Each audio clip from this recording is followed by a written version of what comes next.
a November morning in the churned battlefields of Flanders and northern France. 4 British platoons are making their way through the mud. Each stops at a mass grave and digs up one body.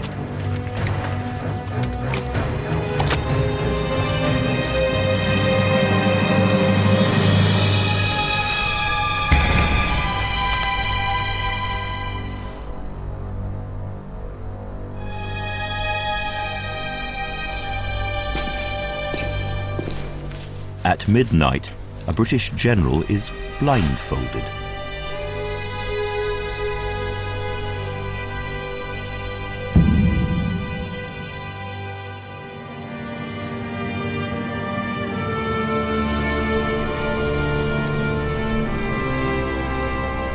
Three days later, on the 11th of November 1920, the chosen coffin was carried in full military procession through the streets of London.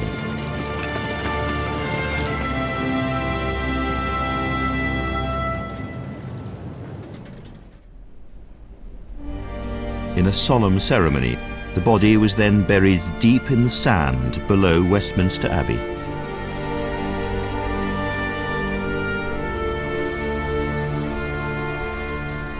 The tomb of the unknown warrior is a supremely democratic memorial.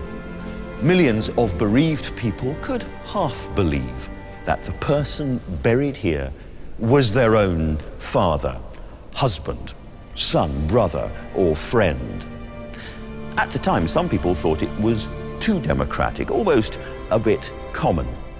But the so-called Great War touched people in these islands in a way that no conflict, really since the brutal civil wars of the 17th century, had done. First, of course, the millions who actually fought, but also the millions at home who felt the full force of modern warfare for the first time. Bereaved, bombed, uprooted or bankrupted. Now, we know that the war to end all wars didn't, but it tore up Europe and it changed the great story of the British people forever.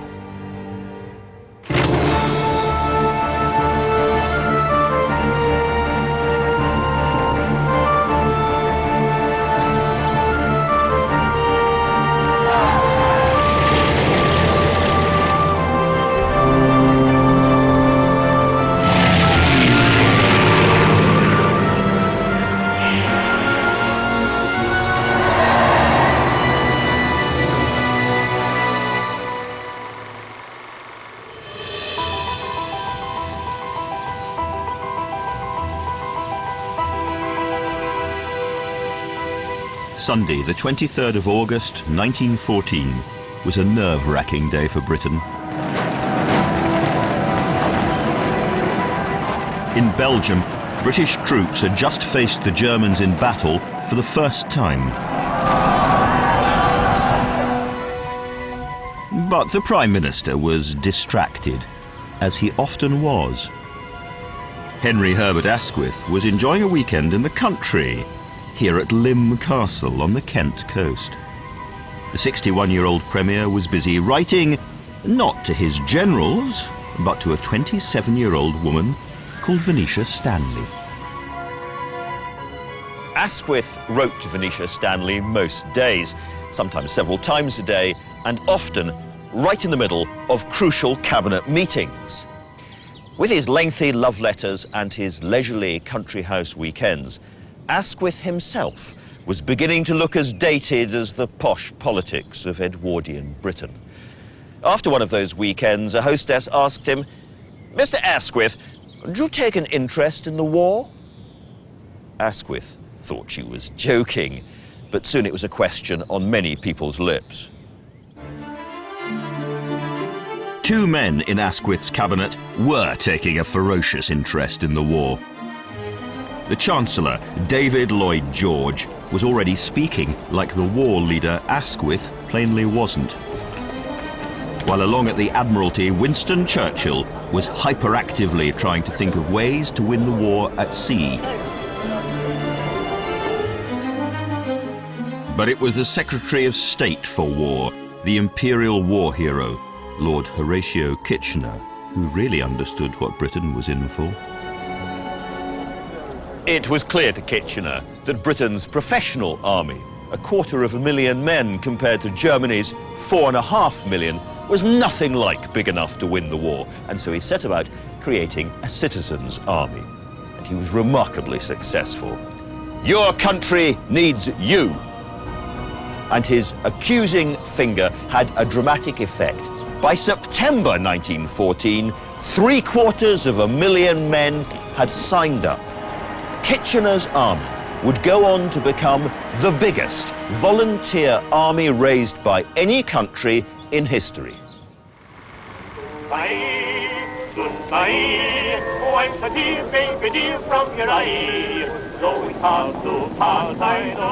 Many men would do anything to fight. Boys lied about their age. Men with health problems did their best to hide them. Recruiting officers were paid a shilling for every new recruit, so they cheerfully played along. For tens of thousands of young men brought up on stories of British heroism, this was the great adventure. In the words of the future Prime Minister Harold Macmillan, our major anxiety was, by hook or by crook, not to miss it. Little did they know what it would mean.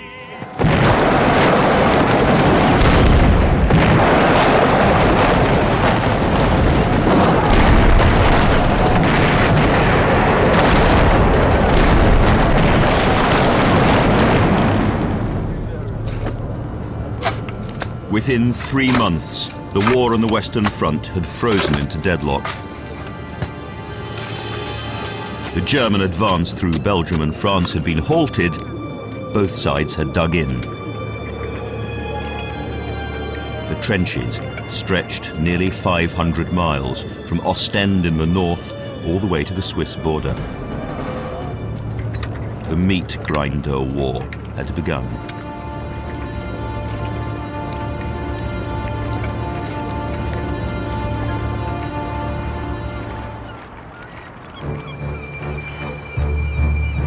The shock of war was also hitting hard at home.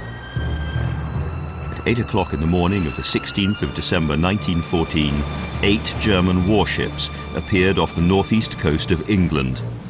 They turned their guns on Scarborough, Whitby and Hartlepool.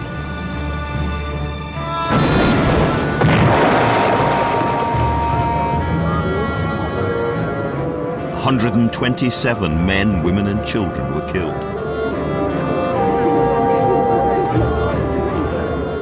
These attacks came as a terrible shock. The first time civilians had been killed by enemy fire on British soil since the 17th century. Utter humiliation for the Royal Navy, and above all, further evidence of the beastliness of the enemy. Atrocity stories were spreading around the country like wildfire. Women and children murdered in Belgium.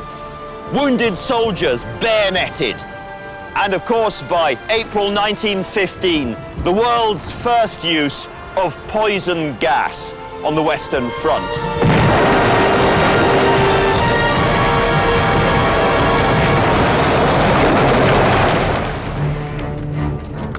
Well, war is war, but some of the German tactics did make it easy to hate the Hun. Then, on the 7th of May 1915, the German Navy torpedoed the Lusitania off the coast of Ireland. She was carrying British and American civilians from New York to Liverpool. Over 1,200 people were killed, 94 of them children, including 31 babies. When news of the sinking of the Lusitania arrived in Liverpool, a mob formed here at the docks and marched through the town, gathering people as it went. In Edwardian Britain, German migrants had been quite common, running pastry shops and restaurants and butchers, working as musicians or engineers. Now, Germans began to be attacked, their homes and businesses smashed, looted and burned out. The right-wing journalist Horatio Bottomley called for a vendetta against every German in Britain, whether naturalised or not, because he said, you cannot naturalise an unnatural beast, a human abortion, a hellish freak, but you can exterminate it. If there was hysteria in the country, there was crack-up at the top too. On the 15th of May, 1915, Lord Jackie Fisher, Britain's first Sea Lord and one of the most brilliant and charismatic men of the age, walked out of the Admiralty buildings and vanished. The man in charge of Britain's awesome battle fleets had disappeared. Lord Fisher had been appointed First Sea Lord by Winston Churchill in October 1914. They had a passionate, often rocky relationship, but they agreed on one thing. They were both convinced of the need to end the deadlock on the Western Front. Churchill asked Asquith, "Are there not other alternatives to sending our armies to chew barbed wire in Flanders?" He favoured an attack on Europe's southeastern coast to knock the Ottoman Turks, who were allies of the Germans, out of the war. Fisher thought that was insane. He dreamed instead of a grand Royal Naval coup, an invasion of Germany's northern coast and then straight to Berlin. Brilliant or bonkers? Well, we'll never know, because Fisher lost the argument. What we do know is that Churchill's Turkish adventure was a disaster. Hesitation and delay led to the troops landing at Gallipoli 2 months after the first naval bombardment. The Turks were waiting for them. 50,000 British, Australian and New Zealand troops died in the bloodbath. In the Admiralty, Fisher and Churchill were at each other's throats. At a War Council meeting, Kitchener had to physically prevent Fisher from walking out. Fisher's memos became wilder and wilder, some people thought deranged. He threatened to resign no fewer than 8 times. And then, on that May morning, just as it was becoming clear how bloody the disaster of Gallipoli was, Fisher walked out, apparently into thin air.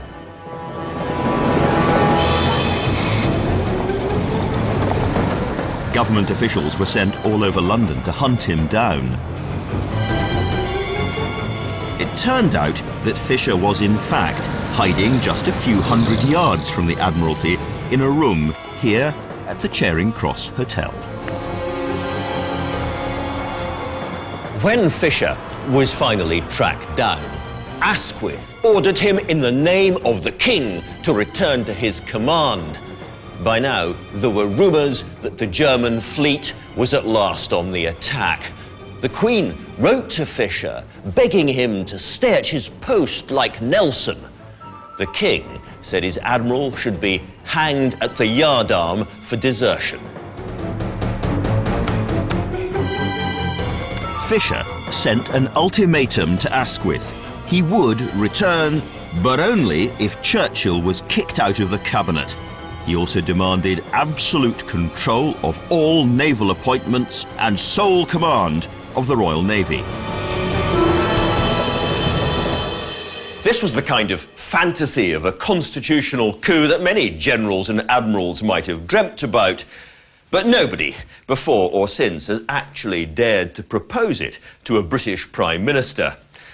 The letter was deranged and it finished Fisher. But if Asquith thought the Navy were causing him problems, the Army was about to show what a real crisis looked like.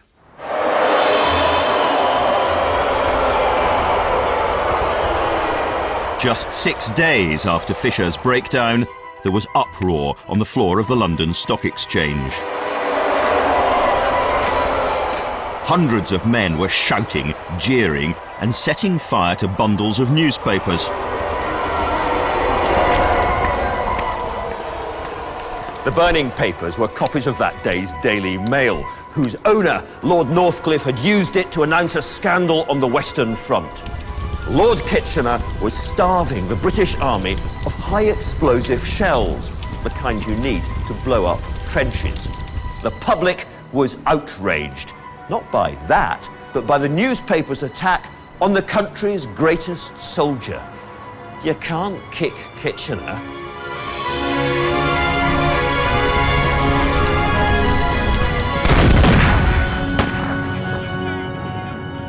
But Northcliffe could, and he did, and he was essentially right. Kitchener had provided shells that would have been useful in the Boer War in 1900, but against dug-in Germans in 1915 were almost useless. And in some places, they'd run out of shells altogether. Kitchener was increasingly seen as a liability. Margot Asquith wasn't alone in rudely describing Kitchener as a great poster, not a great man. In public, at least, Asquith himself continued to defend Kitchener, but Northcliffe's attack persuaded the Tory leadership and many Liberals, including Lloyd George, that things couldn't carry on this way. The mood began to turn against both the warlord Kitchener and his Prime Minister. Asquith survived for now by inviting the Tory leader, Andrew Bonar Law, to join him in a new coalition government of national unity. Kitchener also managed to hang on, unhappily, until his ship hit a mine on a mission to Russia.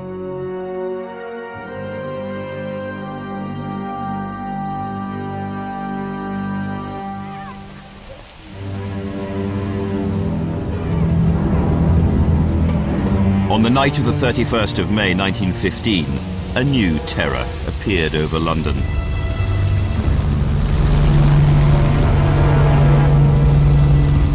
German Zeppelin airships. Then they began to unload their cargo.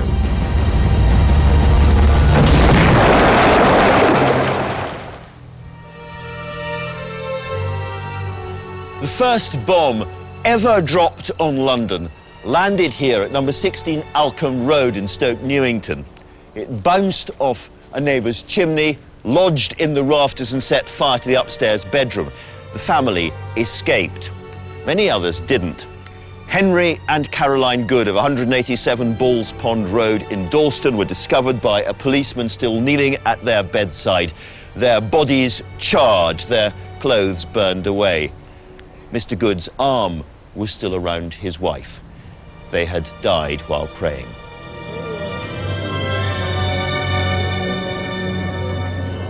Visits from Zeppelins would now be a regular occurrence. They became known as the baby killers. Far fewer people were killed in the First World War by air raids than would be in the Second World War, but in some ways it was even more terrifying.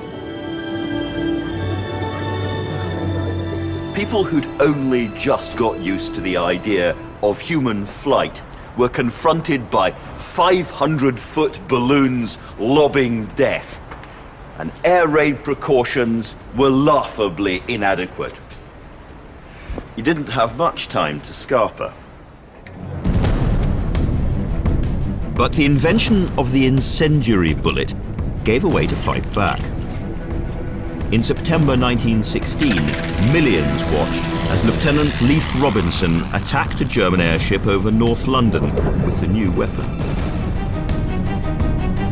the inferno could be seen for more than 35 miles in all directions.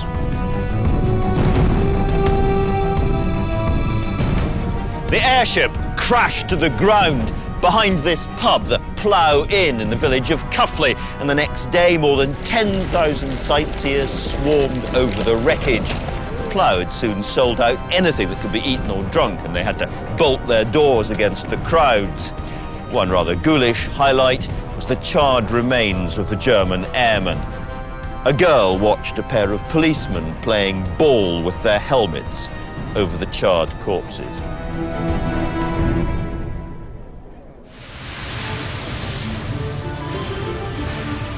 But outproducing the enemy was just as important as outfighting them. Winning an industrial war meant winning industrially.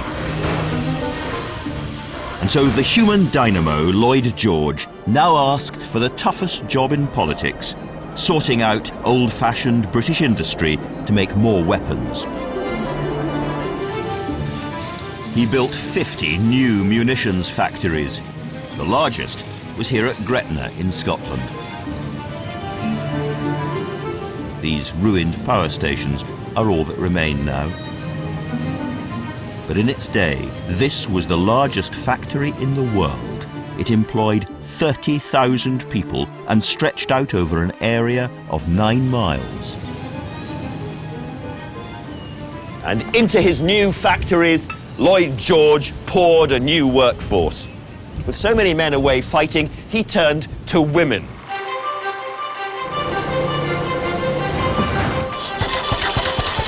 And they flocked into the new jobs. Bus conductors, farm workers, shipyard workers, and 700,000 of them became munitionettes, working in the new munitions factories, which were very dangerous. Explosions, TNT poisoning killed more than 100 women. Many more found their teeth fell out or they turned yellow. They were called canaries. But there were less toxic changes for the new workers too. Women started to cut their hair shorter. They wore simpler clothing.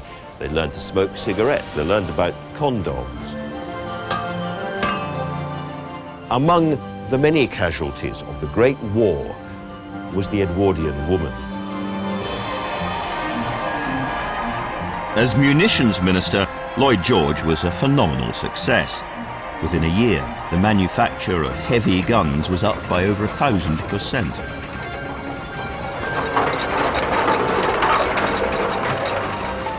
Lloyd George was also sketching out a blueprint for a more modern, fairer Britain.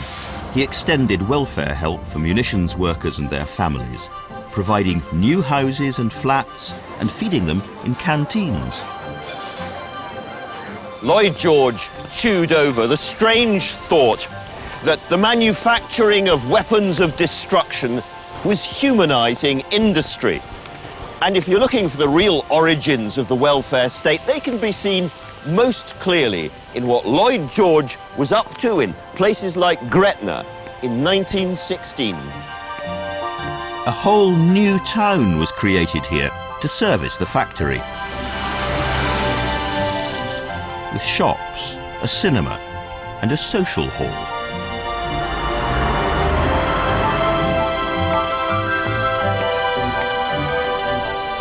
To encourage production, Lloyd George introduced British summertime in May 1916. We've had it ever since. Lloyd George was very worried about the amount munition workers were drinking. And so the state started to take over some pubs, including this one. He banned all-day drinking. That's where pub opening hours come from. He banned the buying of rounds. And yes, he watered the workers' beer. And it wasn't just the workers. Lloyd George wanted leading figures in the country to give up alcohol for the duration of the war, to set an example. And when he heard that the cabinet had agreed to do so, the king reluctantly gave up drink himself.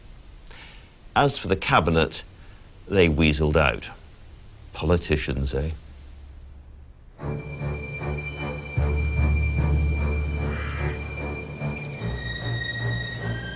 And what these politicians needed were victories. which weren't coming. By February 1916, Asquith was forced to introduce conscription. So what was it like? What happened here was beyond anybody's imagination, and yet despite the massive scale, it was in one way strangely familiar, even local. Each 1,000-strong battalion of officers and men defending their own tiny part of the front line became a kind of community. With its class divisions, it was a small piece of Britain transplanted. It wasn't a real Britain.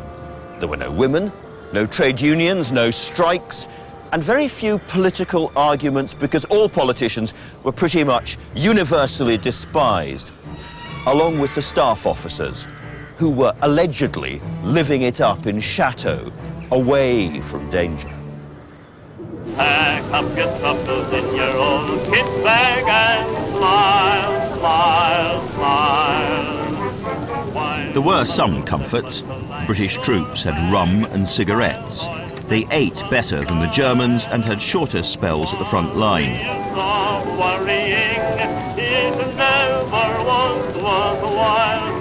Soldiers could send letters and even their dirty linen home. And back came home-baked cakes, family photos and newly knitted socks.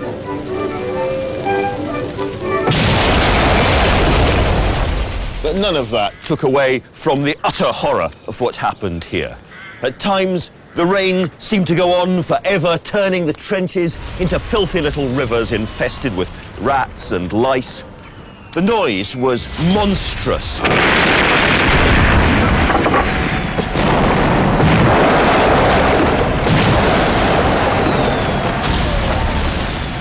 Sometimes you could hear the artillery barrage in London. And when the order finally came to go over the top, you had to march steadily into scythe-like machine gun fire.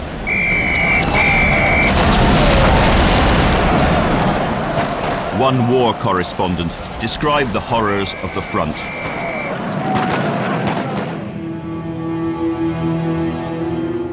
Human flesh, rotting and stinking, mere pulp, was pasted into the mud banks. If they dug to get deeper cover, their shovels went into the softness of dead bodies who had been their comrades. Scraps of flesh, booted legs, blackened hands, eyeless heads came falling over them when the enemy trench-mortared their position.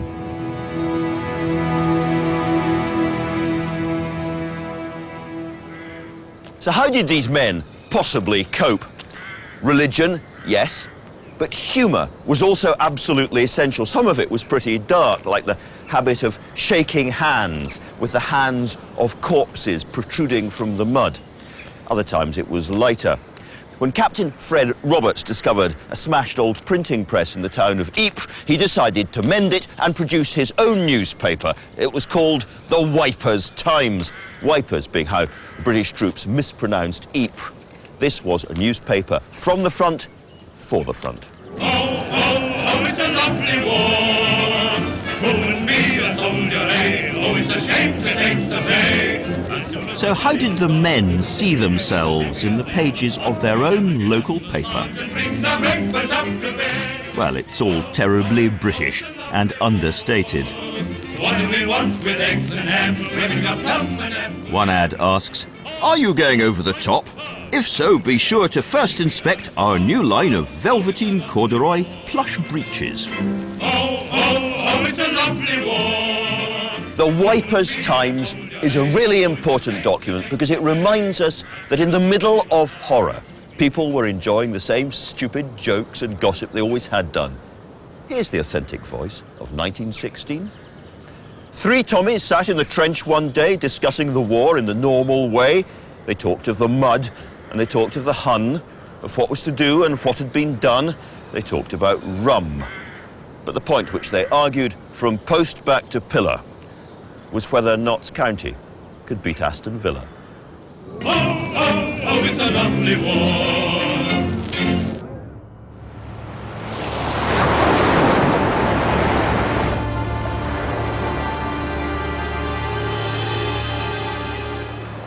But not all the United Kingdom was so united. In the early hours of Good Friday 1916, a man scrambled off a German U-boat into a small rubber dinghy and then landed here at Banner Strand on the west coast of Ireland. He sucked in the fresh Irish air and gloried in the bird song, but not for long. Two officers of the Royal Irish Constabulary arrived. They'd had a tip-off about a German-sponsored revolt against British rule in Ireland. Quite right. In one of the man's pockets, they found the ticket stub for a railway journey from Berlin to one of the U-boat bases. The weary traveller was promptly arrested, charged with sabotage and treason, and taken to the Tower of London. The man was Sir Roger Casement, once a loyal servant of the British Empire. An Irishman, he'd become a determined critic of imperialism and joined forces with the Irish Republican movement.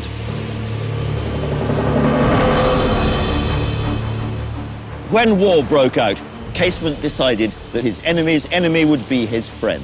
So he made his way to Berlin and spoke to the Kaiser's high command about using the German army and navy to help a full-scale Irish rebellion against the British Empire. In Dublin, the Republicans were also secretly asking for help from the Germans. And they resolved to proclaim a republic at Easter 1916.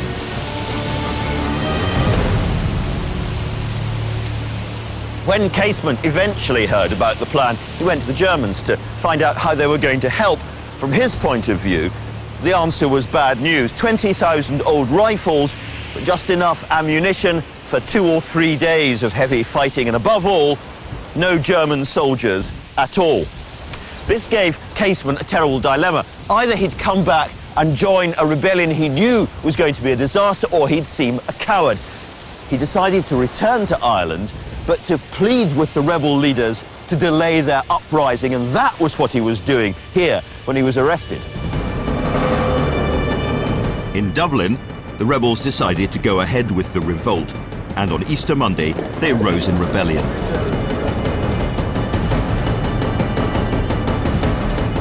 They occupied key buildings, including the General Post Office, and proclaimed Irish independence. But after the arrival of 20,000 British reinforcements, the rebellion collapsed in 5 days.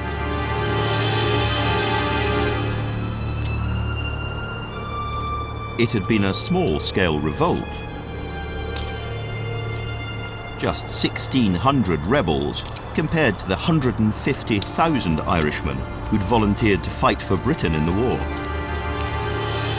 The Irish, even in the Catholic South, still generally backed the British Empire. This general goodwill was about to be squandered by an act of brutal British stupidity. The police and the army rounded up 3,500 of the Irish nationalists, whether or not they'd been involved in the uprising. 97 of them were sentenced to death, 16 actually killed. 13 men died here, in one of the courtyards of Dublin's Kilmainham jail. A 14th, James Connolly, one of the leaders, was so badly injured that he had to be tied to a chair so that he could be killed there. These killings changed everything. In the words of one bishop, the blood seemed to be seeping out from under the prison door. They made martyrs of the rebels, and Irish opinion began to swing away from the empire and towards the Republican cause.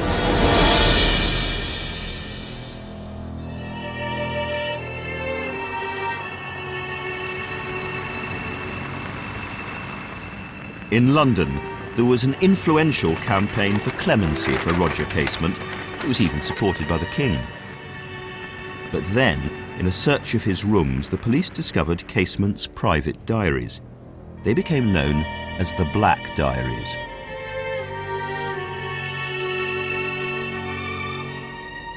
Casement was a homosexual, and his Black Diaries listed and described his exploits with scores of young men. As soon as the diaries were in the hands of the British Secret Service, there was no chance of a reprieve, and Casement was duly hanged. His Irish cause, however, would smoulder and fizz all the way to civil war.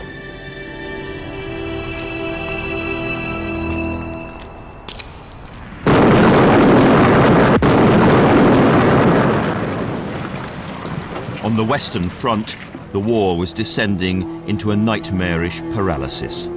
It reached its bloodiest with the Somme offensive of July 1916. The idea was to destroy the German trenches with an intensive 7-day bombardment. British troops were told they'd be able to stroll through the shattered German lines and bring the war to an end.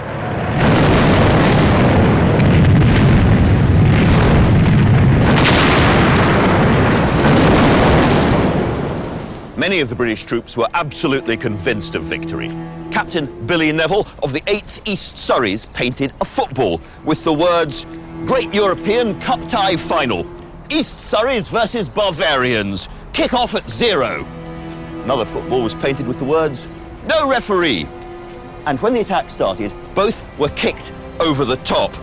Captain Neville offered a prize for the first British soldier to dribble one of the footballs to the German front line.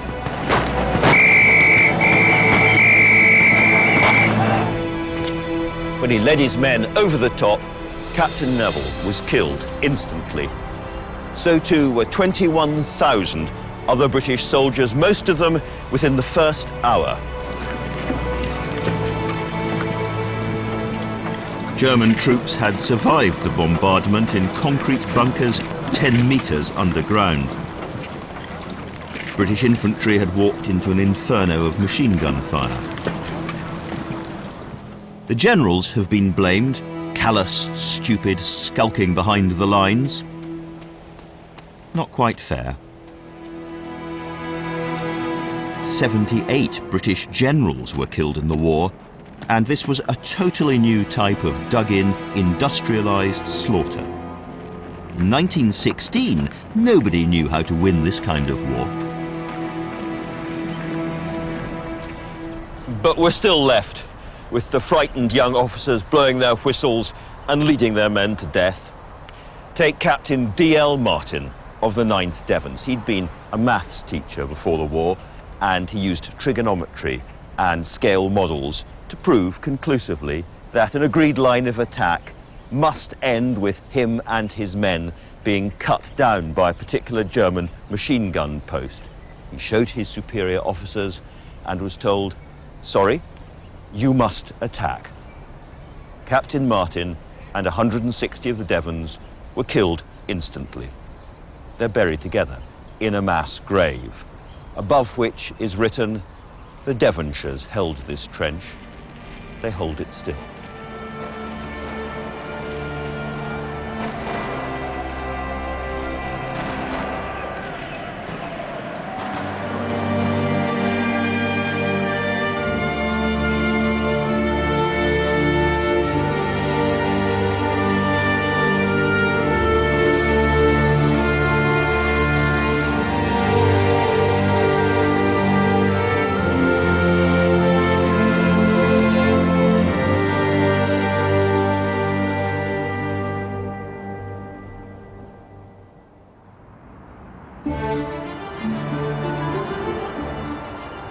These disasters had a direct political effect.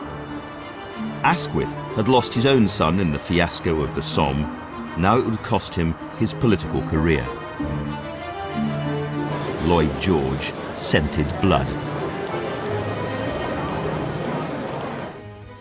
Was Lloyd George plotting? Lloyd George was always plotting. But the first person to stick in the knife was the press baron. Northcliffe asked the editor of the Daily Mail to find the worst possible picture of Asquith and label it "Wait and See," and then the best possible picture of Lloyd George and call it "Do It Now." And in case anybody failed to get the message, he then wrote a headline which read simply, "Asquith, a limpet."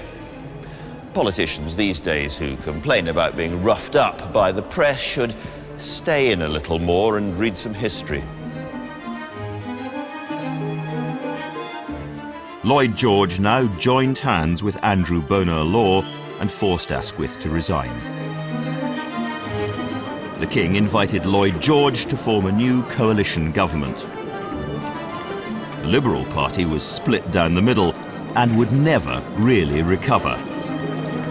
The Tories were now the majority in Lloyd George's coalition. With no election, this was a wartime parliamentary coup.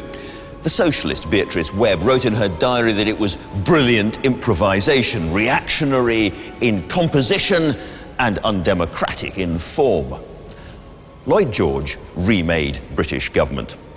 A war cabinet of just 5 men oversaw the fighting, while outside this place, British government power spread to undreamt of degrees. The Edwardian age didn't really end in 1914. It ended with what was, in effect, the first parliamentary dictatorship since the days of Oliver Cromwell, the dictatorship of David Lloyd George.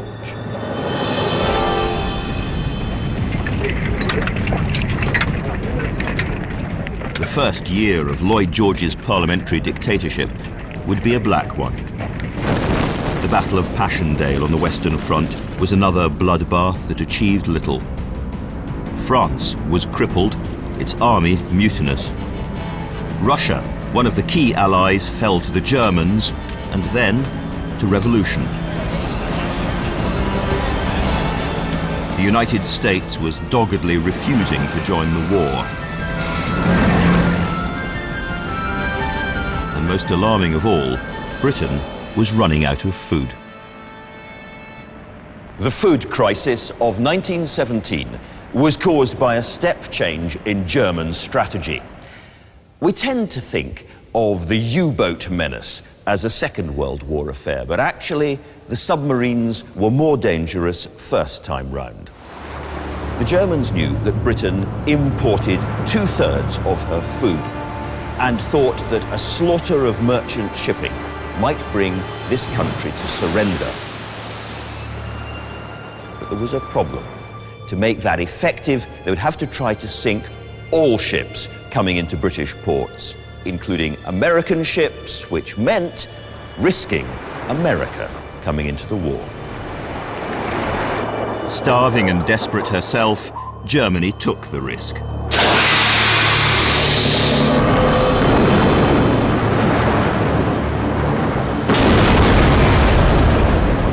And lost her gamble within weeks, for America at last declared war. Now it was a race to the finish. Could the U-boats defeat Britain before American intervention changed everything? It was a close-run thing. Before long, Britain was running out of fuel and food. Prices shot up and long queues formed outside shops. Keep the home fires burning while your hearts are yearning, though your lads are far away. This nation of gardeners pooled together. They turned parks and squares into allotments. And the government set up national canteens, serving cheap meals.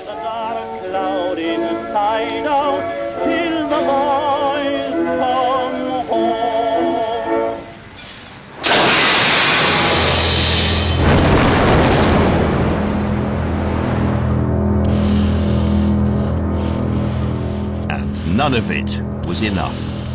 The U-boats continued to slaughter the merchant ships. What could be done?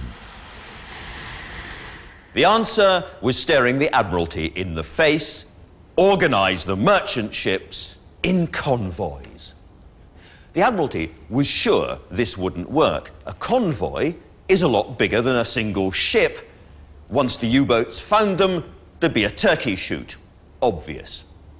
But sometimes the obvious is wrong. Set against the vastness of the Atlantic Ocean, a convoy is not much bigger proportionally than a single ship, almost as hard for the U-boats to find, and you can protect a convoy with warships. The Admiralty was pressed into trying this by, among others, Lloyd George himself, and very reluctantly they agreed to give it a go. As soon as they tried the convoy system, the rate of sinkings dramatically decreased, the food started to come through. This single lateral jump of logic may have saved Britain from losing the war.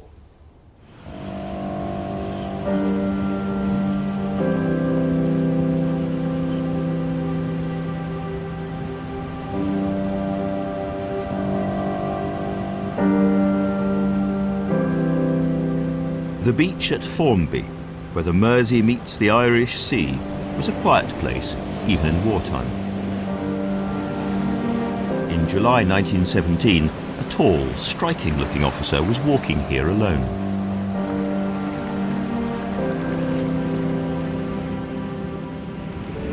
He stopped by the water, shook his fist at the sky, and then he began to tug at a small ribbon on his tunic, which showed that he'd won the Military Cross. And he tore it off and let it drop weakly into the water and watched it float away and sink.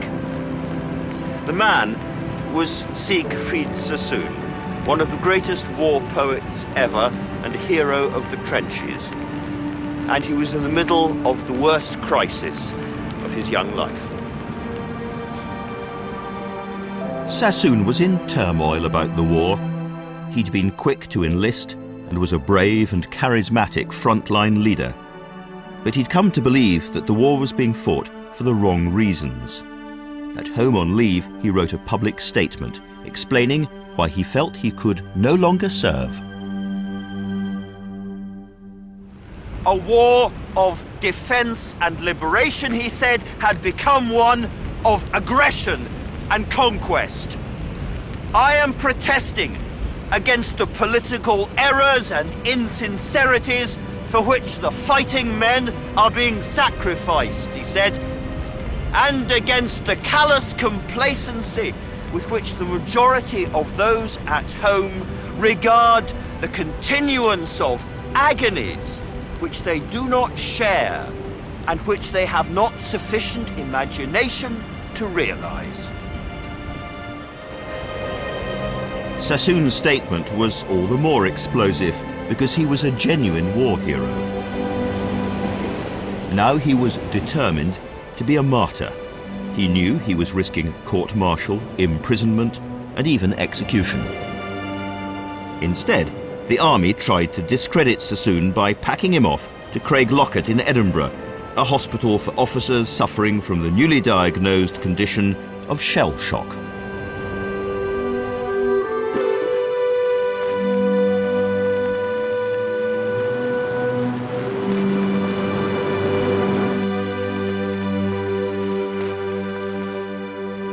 Sassoon called this place Dottyville.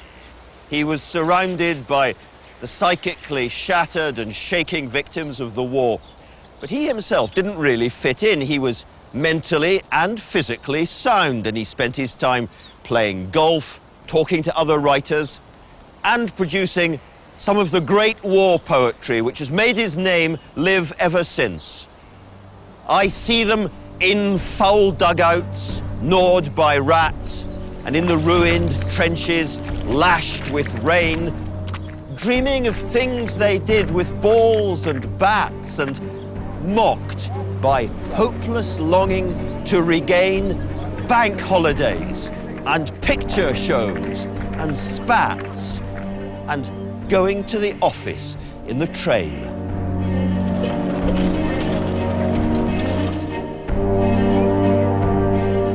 Sassoon was speaking out for a small minority. There were 16,000 conscientious objectors who refused to fight. As some people sympathized, most did not. Pacifist meetings were broken up by angry mobs. Conchies, as they were known, were attacked and imprisoned. For Sassoon, things weren't quite as clear-cut as they were for the conscientious objectors.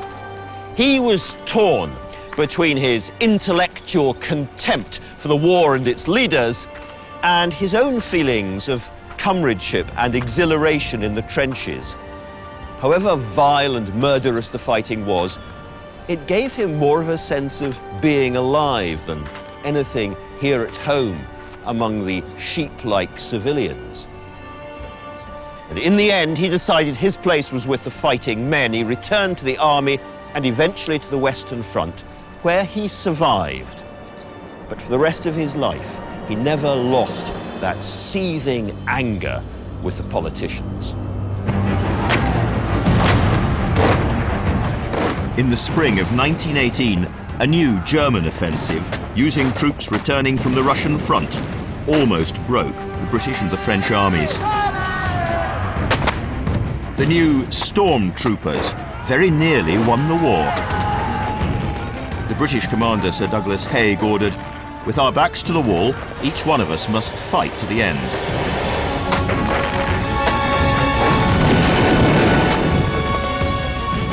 Back at home, Britain was descending into panic about German spies and saboteurs.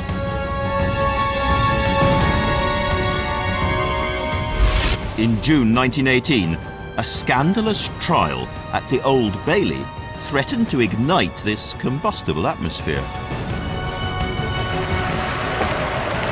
The man behind the scandal was an eccentric right-wing MP and self-publicist called Noel Pemberton Billing. Pemberton Billing was obsessed by what he called the hidden hand. He thought the Germans had infiltrated the British establishment.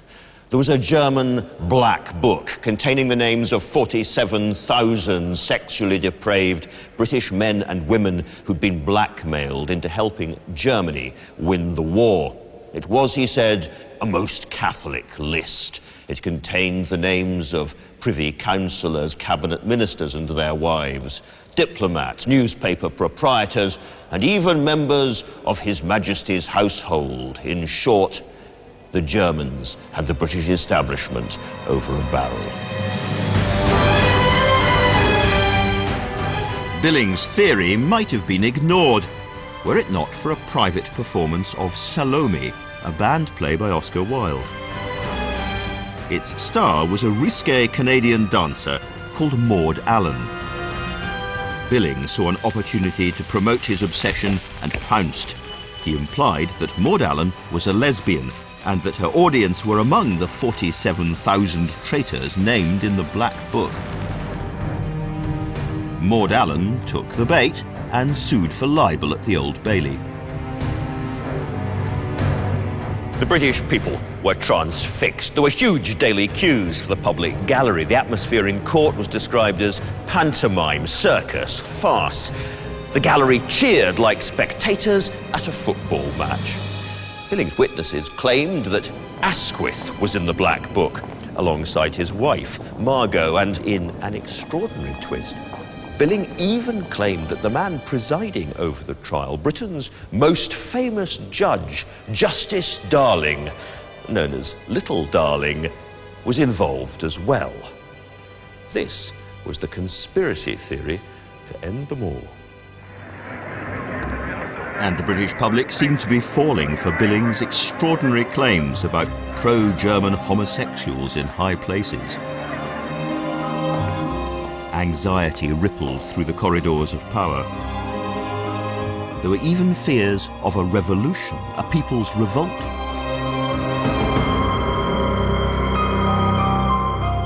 After a 5-day slither of titter, fodder and garbage had gurgled out of the Old Bailey, the jury took just 2 hours to acquit Billing of libelling Maud Allen. The public gallery erupted in joy. As their hero emerged from the Old Bailey, he was mobbed by more than 1,000 supporters. But what of the German Black Book itself that had started it all? Well, there's no evidence that it ever existed. It was almost certainly the fevered figment of one man's imagination, seized upon by a people driven half mad by 4 years of loss and fear and hating.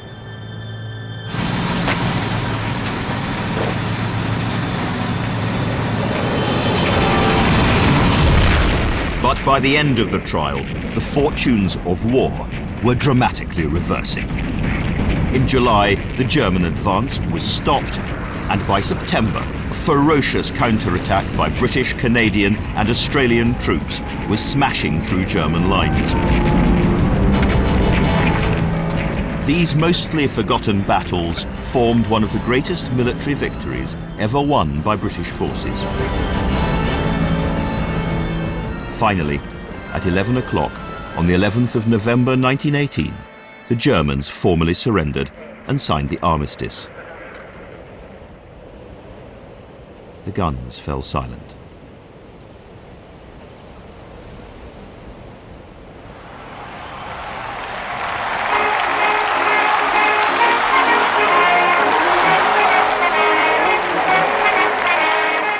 To start with, the reaction was celebratory, wild, even drunken.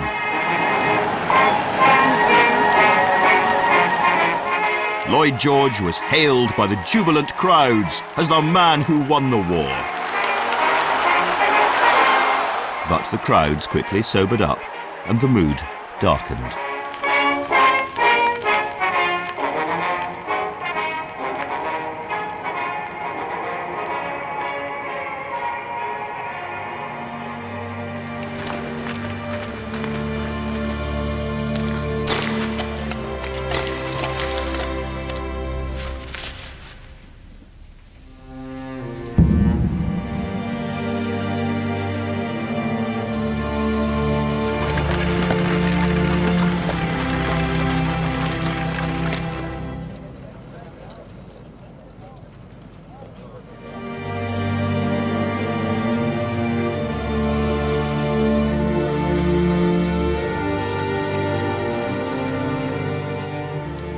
The war had changed Britain in ways that would have been unimaginable 4 years earlier. More than 720,000 people never returned from the battlefields, and those at home lived surrounded by the gaps and the ghosts, those people who should have been in the street or in the factory or down the pub but just weren't there.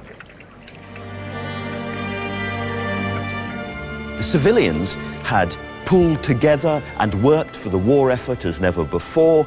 They'd seen the birth of big government.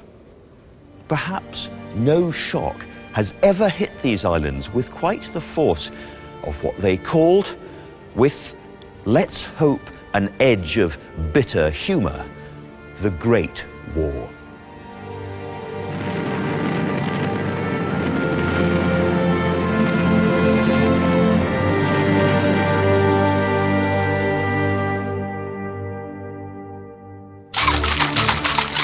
In the next programme, cocktails and communists, nightclubs, gold and sleaze.